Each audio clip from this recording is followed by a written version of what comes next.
전미예수님, 오늘은 부활제 4주간 금요일입니다. 성부와 성자와 성령의 이름으로 아멘. 오늘 그림이 예수님께서 약간 다리 역할을 하시죠? 오늘 복음이 뭔지 먼저 한번 읽어보도록 하겠습니다. 너희 마음이 산란해지는 일이 없도록 하여라. 다른 말로 하자면 평화를 간직하라는 거죠. 근데 그 평화가 어디서 오냐? 바로 예수님에게서 온다. 하느님을 믿고 또 나를 믿어라. 내 아버지의 집에는 거처할 곳이 많다. 그렇지 않으면 내가 너희를 위하여 자리를 마련하러 간다고 말하였겠느냐.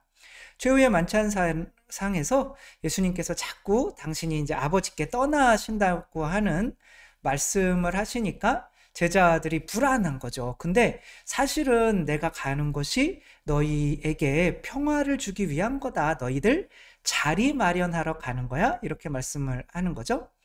내가 가서 너희를 위하여 자리를 마련하면 다시 와서 너희를 데려다가 내가 있는 곳에 너희도 같이 있게 하겠다. 너희는 내가 어디로 가는지 그 길을 알고 있다. 그러자 예수님께서 토마스가 예수님께 말하였다. 주님, 저희는 주님께서 어디로 가시는지 알지도 못하는데 어떻게 그 길을 알 수 있겠습니까? 예수님께서 그에게 말씀하셨다. 나는 길이요 진리요 생명이다. 나를 통하지 않고서는 아무도 아버지께 갈 수 없다. 그러니까 이게 뭐냐면 예수님께서 가시는 방향은 아버지인 거고 당신이 또한 아버지께 가는 길이고 진리고 생명이 되신다. 오늘 이 그림에서 보면 예수님께서 떨어지면 지옥에 가는 깊은 수렁에 들어가셔서 당신이 우리들이 아버지께 가는 그 길이 되어주시는 거죠. 진리라고 하는 거는 다른 길은 없다 이거죠. 오직 이 길밖에 없다. 그리고 생명이다. 그러면 그 건너기 전에는 죽음이었던 거고 이제 건너면 생명으로 가는 거죠. 그래서 예수님을 만날 때는 어떤 식으로 만나야 되냐면 길이요 진리요 생명으로 만나야죠. 그러니까 우리가 예수님을 길이요 진리요 생명으로 만났다면 우리 삶에 어떠한 변화가 이 세상에서부터 있어야 되는데 그것이 무엇이겠느냐라고 하는 것이 오늘 우리가 생각해 볼 만한 거죠.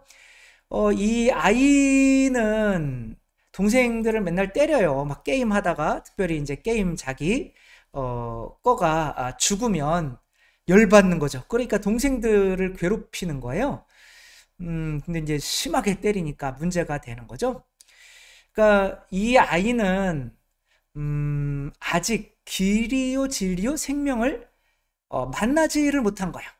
그러니까 길이요 진리요 생명을 만나지를 못하면 어떻게 돼요? 내가 예수님이 앞에 있고 여기서 이렇게 건너가면 끝이잖아요. 그러니까 이 다리가 있는데 막 지금 뒤에서 불이 나가지고 불이 막 이렇게 오고 있어요. 근데 다리를 발견하지 못한 사람은 여기서 내가 죽을 수 있으니까 나의 지금 숨을 자리를 좀 빼앗는 누군가는 막 끔찍히도 싫은 거죠. 그러니까 이 아이는 그 게임에서 있는 그 자기 게임 그 캐릭터가 죽는 것이 굉장히 고통스러운 거예요. 그러니까 그 분풀이를 형제들에게 해야 되는 거죠. 근데 왜 그렇게 이 세상에 집착하고 있을까요? 길이요 진리요 생명을 만나지 못했으니까. 그러니까 이 아이들에게 길이요 진리요 생명이라는 건 뭘까요? 제가 만약에 공갈 젖꼭지 때문에 애기랑 싸우고 있다면 저는 성장한 게 아니잖아요. 그러니까 저는 공갈 젖꼭지가 가치가 없어요, 저한테. 그러니까 그거 가지고 아이들과 애기들과 싸울 이유가 없죠. 뭐 장난감도 그렇고 그런 걸 가지고 애기들과 뭐 추파추스 가지고 사탕 가지고 싸울 일이 없어요. 당뇨 걸리는 걸 뭐하러 먹으려고. 아니 그런 거 아니겠지만 아무튼 그런 거 가지고 싸울 일이 없는. 그러니까 저는 애기보다 한 단계 건너온 거죠. 더 나은 생명으로 건너온 거죠. 그러면 그 애기들이 가치 있게 여기는 게 이제는 더 이상 가치가 없어져요. 그러니까 어떠할 일이 없어요? 싸울 일이 없는 거죠. 근데 어떠한 아이들은 서로 친한데 어떠한 아이들은 서로 이렇게 막 싸운단 말이에요. 그 싸우는 거에는 이유가 있죠. 이 아이들이 그렇게 어른들이 볼 때는 중요하지도 않은 건데 목숨 걸고 그거를 지키려고 하는 거예요. 왜냐하면 그 아이들은 아직 다리를 못 봤기 때문에 그런 거죠. 내가 성장해서 나는 그냥 어른이 될 수 있어. 그러면 아이 때라도 어차피 지금 이미 다 버리고 떠나야 되는 거잖아요. 그런 것들에 집착할 이유가 없는 거죠.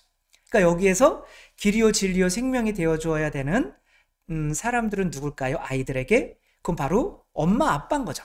그러니까 엄마 아빠를 통해서 아이들은 내가 이제 어른으로 성장할 거야. 그럼 이 아이들도 알아요. 어른이 돼가지고는 내가 이 게임 캐릭터가 하나가 죽는 게 나한테 아무런 의미가 없다는 거를 알아요.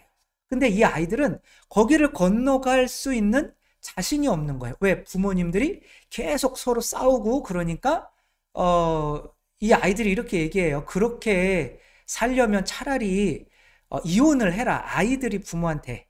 예, 그렇게 왜 아주 지겨워 죽겠다. 엄마 아빠 보기가. 이제 고부 간의 갈등이 있었고 이제 아버지는 어마어마하게 엄한 사람이어서 맨날 때리고 그런 사람이었는데 이제 돌아가신 거죠.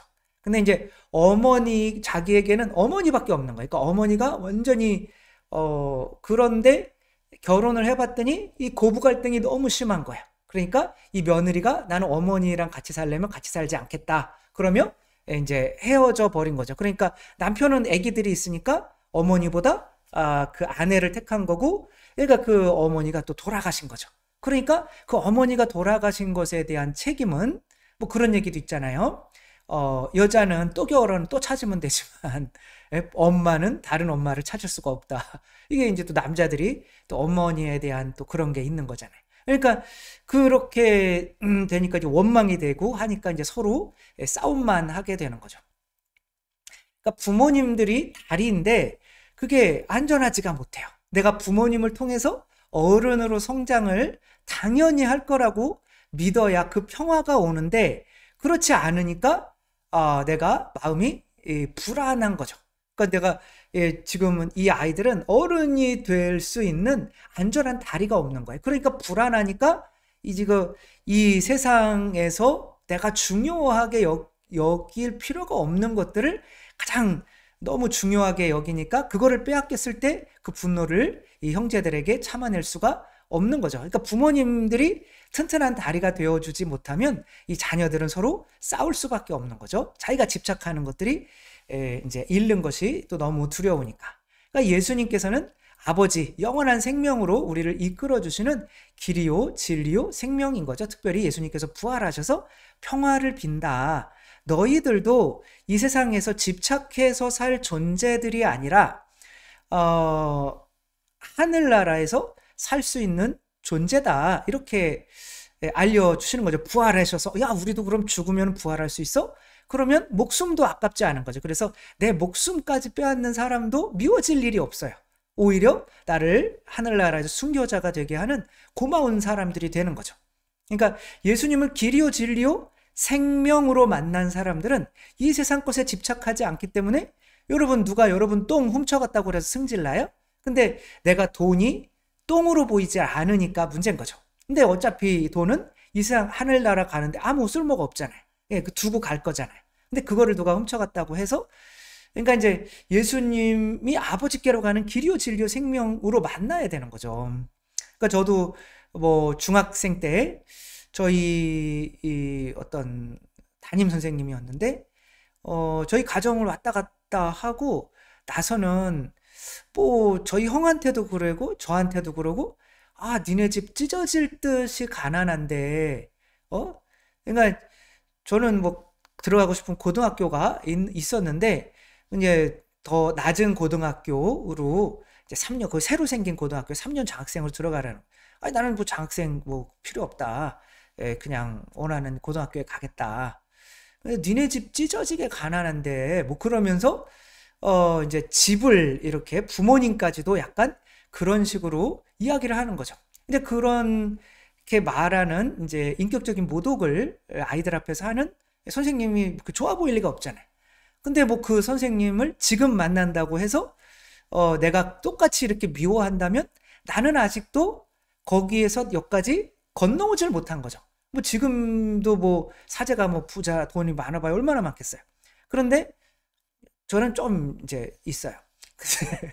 근데 왜 여기까지 이제 그렇게 한 것에 대해서 아, 나는 그것에 대해서 예수님께서 너는 그런 존재가 아니고 나와 같이 하늘나라에 속한 존재야 라고 하면 그런 상처들이 나에게는 의미가 없는 것이 되는 거죠. 그래서 예수님을 길이요 진리요 생명으로 만난 사람들은 용서, 이 세상에서 용서 못할 사람이 없는 거죠. 그래서 부활하신 예수님이 성령을 받아라 누구의 죄든지 용서하면 용서받을 것이고, 그래서 예수님을 길이요 진리요 생명으로 만나지 못한 사람들은 어쩔 수 없이 사람이 미워져요. 용서가 안 된단 말이에요. 그럼 성당 나와도 아직은 예수님을 실제로 만난 게 아닌 거죠. 예수님은 당신을 길이요 진리요 생명으로 만나고 싶어 하시는 거죠. 어떤 사람이 부자, 이제 행복해지고 싶어서 그 비밀을 알고 싶어서 바울로 코엘료의 연금술사에 나오는 이야기인 거죠. 근데 어떤 성의 성주인데 어마어마하게 부자인데 그 사람이 이제 세상에서 가장 현명한 사람으로 여겨지는 거예요. 그래서 그 사람한테 가면 행복의 비밀을 알 수가 있다. 그래가지고 이제 그 산에 이제 올라가 봤더니 어마어마하게 멋진 성도 있고 정원도 있고 막 예술 작품들이 너무 많은 거예요. 이제 한 2시간 기다려가지고 주위 이제 사람들이 막 면담을 할 거 아니에요. 자기가 이제 자기 차례가 왔어요. 그래서 저는 왜 왔습니까? 저는 행복의 비밀을 알고 싶어서 왔습니다. 그랬더니 아 그래요? 그러면 숟가락에다가 기름을 2방울 이렇게 떨어뜨려 준 거예요. 자, 이 기름 2방울을 흘리지 말고 저희 성을 한 바퀴 이렇게 구경하고 다시 오세요. 그러면 이 기름이 흐르지 않았으면 제가 그 비밀을 알려주겠습니다. 그런 거죠. 그래가지고 이제 뭐 했는데 너무 막 그림들도 이쁘고 조각상들도 이쁘고 정원도 이쁘고 하다가 보니까 기름이 없네. 다 흘려버린 거죠. 그 걱정, 근심, 이제 어떡하지? 이제 행복의 비밀을 알기는 글렀구나. 이제 막 이제 그러는 거죠. 그러면 이제 다시 갔더니 제가 죄송합니다. 이게 기름을 딱 흘려버렸어요. 그럼 마지막 기회를 줄 테니까 다시 한번 이렇게 2방울을 흘리지 않고 한번 돌고 오세요. 그런 거죠. 그랬더니 이제는 이게 더 중요한 거죠. 내가 행복의 비밀을 알고 내가 지금 이런 그림이나 정원이나 이런 걸 보면서 이 기름을 흘릴 존재가 아니라고 그 주인이 나를 인정해 준 거죠. 그것을 믿게 되니까 이것에 집중하고 하다가 보니까 그래도 뭐 그림 보고 싶 잠깐 멈춰서 싹싹 이렇게 보고, 그러나 여기에 집착하는 게 아니라 여행하듯이 보게 되는 거죠. 그래서 끝까지 갔더니 이제 그런 말을 하는 거죠. 행복은 바로 이 숟갈 위에 있는 2 기름을 흘리지 않으면서 지금 주위에 있는 것들을 즐기는 게 행복의 비밀이다. 그러니까 이 여행자가 있고 불법 체류자가 있는, 불법 체류자는 여기서 쫓겨나면 어디 갈 데가 없어요. 그런데 여행하는 사람들은 그 나라가 아무것도 아니에요. 어차피 스쳐 지나가는 거지. 즐길 거니까. 더 중요한 다리가 있는 거죠. 비행기 타고 본국으로 가면 돼요. 그러니까 이 길이요 진리요 생명이신 그리스도를 만난 사람들은 이 세상에서 집착하는 것들이 없으니까 사람이 미워지지가 않고 한다는 거죠. 정말 우리들은 예수님을 길이요 진리요 생명으로 만났는지, 예수님을 길이요 진리요 생명으로 만난 사람들은 사람을 절대로 미워할 일이 없다는 거. 왜냐하면 내가 똥같이 생각하는 거를 훔쳐가거나 빼앗거나 똥 빼앗아 갔어요. 했다고 느끼게 된다는 거. 이게 불가능한 것 같지만 실제로는 아이들이 부모님을 제대로 만나지 못하면 내가 저 어른으로 성장할 확신이 없으니까 이 세상 것에 집착하게 되고 서로 싸우는 것처럼 마찬가지로 우리들도 예수님을 만나지 못했으면 이 세상이 전부가 되어서 나의 것들을 빼앗아가고 하는 사람들을 용서하지 못하게 된다는 거. 우리는 예수님을 길이요 진리요 생명으로 만나서 절대 아무도 미워지는 혹은 집착하는 사람이 아니었으면 좋겠습니다. 감사합니다. 성부와 성자와 성령의 이름으로 아멘.